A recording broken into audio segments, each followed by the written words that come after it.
Fala pessoal, Henrique na área, tudo bem? Mais um episódio do Filosofia de Mascar. Hoje eu vou dar continuidade à trilogia, vou falar da segunda parte do meu TCC.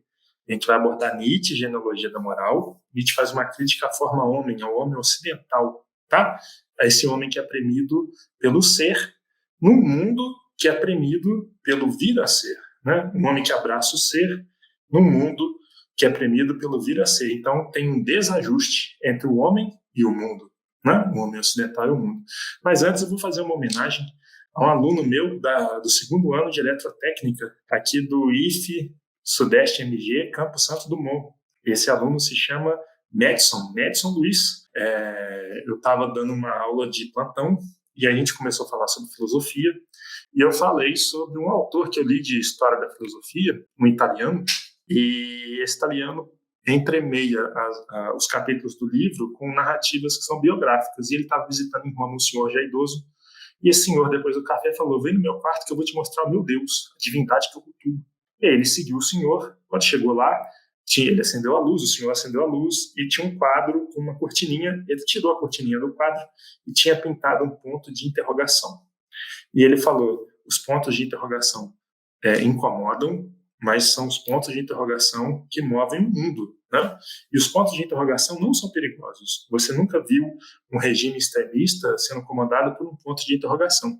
Quem são perigosos? Os pontos de exclamação, aqueles que acreditam em verdades absolutas. Veja Hitler, né? E a verdade da eugenia, de uma única raça, a barbaridade que ele fez, a barbárie do extermínio, né? Dos diferentes. E aí o Madison levantou a mão e falou assim: professor, posso falar uma frase? Pode, Madison. E aí ele deu essa seguinte pérola. Ornei, escreve a pérola do Madison, por favor. No mundo que os pontos de interrogação se omitem, os pontos de exclamação se colocam como pontos finais. Vou repetir a pérola do Madison. No mundo onde os pontos de interrogação se omitem, os pontos de exclamação se colocam como pontos finais, né? Essa foi a pérola do Madison, e eu vou chamar você, Madison, de Madison Max, porque você é o máximo, foi um presente que você me deu. Tá feita aqui uma homenagem a você, espero que você assista esse vídeo e goste, tá? Mas vamos dar seguimento para o vídeo. A forma homem ocidental, o homem ocidental, isso para o Nietzsche, né? Já entrando aqui no meu TCC. Ele escolheu e abraçou o ser. E a cena que o mundo que o mundo ocidental coloca, que o Nietzsche vai analisar, é a queda do homem no Jardim do Éden, né? É uma cena clássica da Bíblia, cara a todo o Ocidente, e nessa cena era o seguinte: o homem experimentava o mundo do ser, porque o Adão não ficava velho, não morria de velhice, não morria de doença, não precisava de trabalhar, a natureza fornecia tudo para a subsistência dele, ele e a mulher viviam em harmonia com o mundo, eram os donos do mundo, nomearam os animais, enfim, o homem experimentava o mundo do ser. Até que Adão desobedeceu uma ordem de Deus e decaiu. Ele saiu do mundo do ser e foi para o mundo do vir a ser, o mundo comum, vulgar, de segunda classe, esse nosso mundo. E neste mundo, Adão, já decaído, experimentou o trabalho pesado para comer com o suor da testa, experimentou as doenças e a morte. Então ele passou a experimentar o ser, né? Essa cena coloca o mundo do vir a ser e coloca o próprio homem de que maneira? O mundo do vir a ser como um mundo de segunda classe e o homem como um ser decaído, tá? Por isso ele não experimenta mais o ser. E o homem sonha agora, vislumbra com a possibilidade de voltar a experimentar esse mundo do ser no futuro, no paraíso cristão, enfim. Qual é o problema desse homem? Nietzsche parte da pressuposição heraclitiana de que o mundo da vida, esse mundo que nos rodeia, o mundo que é o mundo do vir a ser. Tudo flui em todo momento, a todo instante. O próprio homem, corpo e psique, escorrem, fluem, se transformam intermitentemente, assim como tudo mais. Os sentidos atestam isso para a gente a todo instante. Mas, em contraposição aos sentidos, o homem ocidental tem a necessidade psicológica do ser, ele abraçou o ser. Como resultado ou consequência, o homem ocidental é inimigo de seus sentidos, inimigo do mundo que para ele é um mundo de segunda classe, e inimigo de si. Porque o próprio homem é um ser decaído, por isso ele vive no vir a ser, para expiar a sua culpa, a culpa do pecado original. Né? É o que Nietzsche chama de culpa do vir a ser. O vir a ser, o perecimento e a morte é a expiação de uma culpa, de um pecado original. Quanto ao homem ocidental, Nietzsche coloca a figura do homem estético ou heraclitiano, que aceita e incorpora o devir. Quanto à culpa do vir a ser, Nietzsche coloca a inocência do vir a ser. Mas como justificar este mundo terrível? Esse mundo onde padecemos dores, os nossos entes queridos morrem, nós mesmos morremos. Como justificar esse mundo? Na visão de Nietzsche, o mundo não se justifica pela ética, mas pela estética. O vir a ser presente no mundo é resultado de uma ação ininterrupta de um fogo heraclitiano, um elemento de transformação inerente ao próprio mundo, e não resultado de uma culpa e de uma queda. O mundo é obra de artista, sempre renovada. Cabe aqui a palavra artista.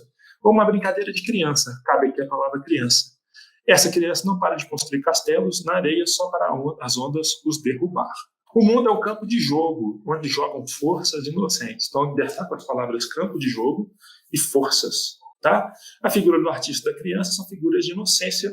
Para Nietzsche, a vida neste mundo está justificada nela mesma, sem a duplicação de mundo, sem o paraíso, no próprio jogo do vir a ser.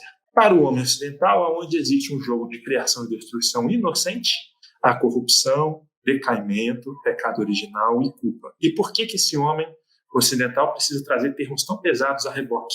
Né? Porque ele quer desesperadamente instaurar o ser num mundo que é premido pelo devir. Então tem um desencaixe aí, tá? Por que não abraçar o devir ou vir a ser?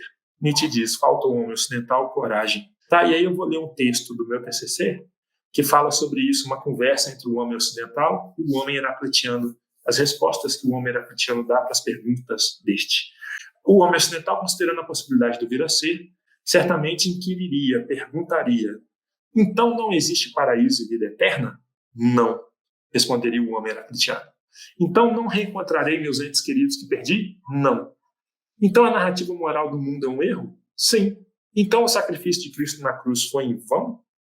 Já que não existe pecado original? Sim. Não há regeneração futura para o homem? Não, pois ele nunca decaiu. Tudo que aprendi na família, na escola, na igreja, nos termos morais correntes, negam a vida que é? Sim. Nos enganamos a nós mesmos este tempo todo? Sim, responderia um homem heraclitiano. O homem ocidental não suportaria as respostas do homem estético.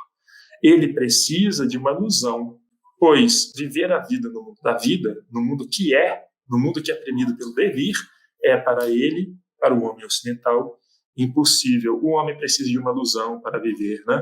Ele precisa colocar, ainda que no plano futuro, o mundo do ser, instaurar o mundo do ser, né? Como uma regeneração. E aí ele coloca o paraíso cristão, enfim, outras utopias, né?